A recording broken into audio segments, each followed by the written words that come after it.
தமிழ்நாட்டின் அரணாக, கேடயமாக, கவசமாக விளங்கிக் கொண்டிருக்கும் தமிழ்நாடு முதலமைச்சர் மாண்புமிகு ஸ்டாலின் அவர்களுக்கும், அவருடன் தோளோடு தோள் நின்று போர்ப்படை தளபதியாக விளங்கும் துணை முதலமைச்சர் உதயநிதி ஸ்டாலின் அவர்களுக்கும், இவங்களுடைய சாதனை எல்லாம் பார்க்கல ரொம்ப எனக்கு வியப்பா இருக்குது. நான் உங்களுக்கு முன்னாடி நிற்கும் போது கொஞ்சம் உயரமா இருக்கிறதுனால உயரமா தெரியுறேன். இல்லாட்டி உங்களுடைய சாதனைக்கு முன்னாடி நான் இவ்வளவுதான். இவ்வளவு பெரிய வெற்றி, உங்களுடைய வாழ்க்கை பிரச்சனைகள் எல்லாம் சொல்லும் போது எனக்கே ரொம்ப வியப்பா இருக்குது, அதிசயமா இருக்குது.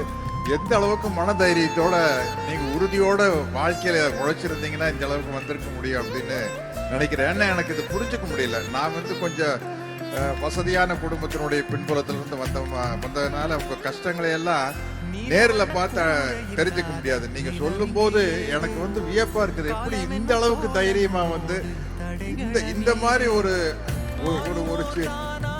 ஒரு வறுமையின் பிடியில் இருக்கிற ஒரு குடும்பத்துல நான் இருந்திருந்தேன்னா இப்படி என்னால வந்திருக்க முடியுமா என்னால தெரியல. அது இந்த கண்கொள்ளா காட்சியை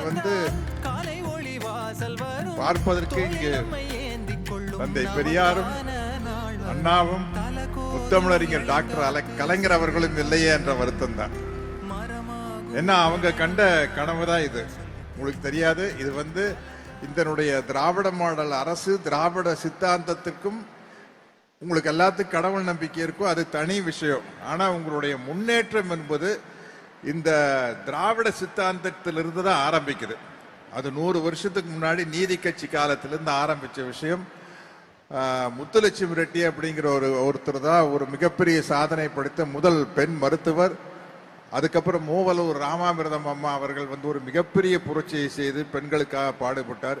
இப்படி தொடர்ந்து வந்திருக்குன்னா இன்னைக்கு நீங்கள்லாம் இந்த அளவு இருக்கிறது காரணம் அதனுடைய வேர் எதுன்னு பார்த்தீங்கன்னா இந்த 100 வருட திராவிட சித்தாந்தத்தினுடைய வீச்சு தான் நீங்கள்லாம். இது நீங்க உங்களுக்கு தெரிஞ்சவங்க கிட்ட கேட்டு தெரிஞ்சுக்கங்க. என்ன நம்ம அந்த வேர்களை நாம புரிஞ்சுக்கிட்டாதான் நாம எந்த அளவுக்கு இந்த திராவிட மாடல் அரசுக்கு துணையாக நிற்க வேண்டும் என்பது உங்களுக்கு தெரியும். எதை பார்த்தும் ஏமாந்து விடாதீர்கள், சாதனைகளின் பக்கம் நில்லுங்கள் என்று கூறி என்னுடைய உரையை முடிக்கிறேன். நன்றி, வணக்கம்.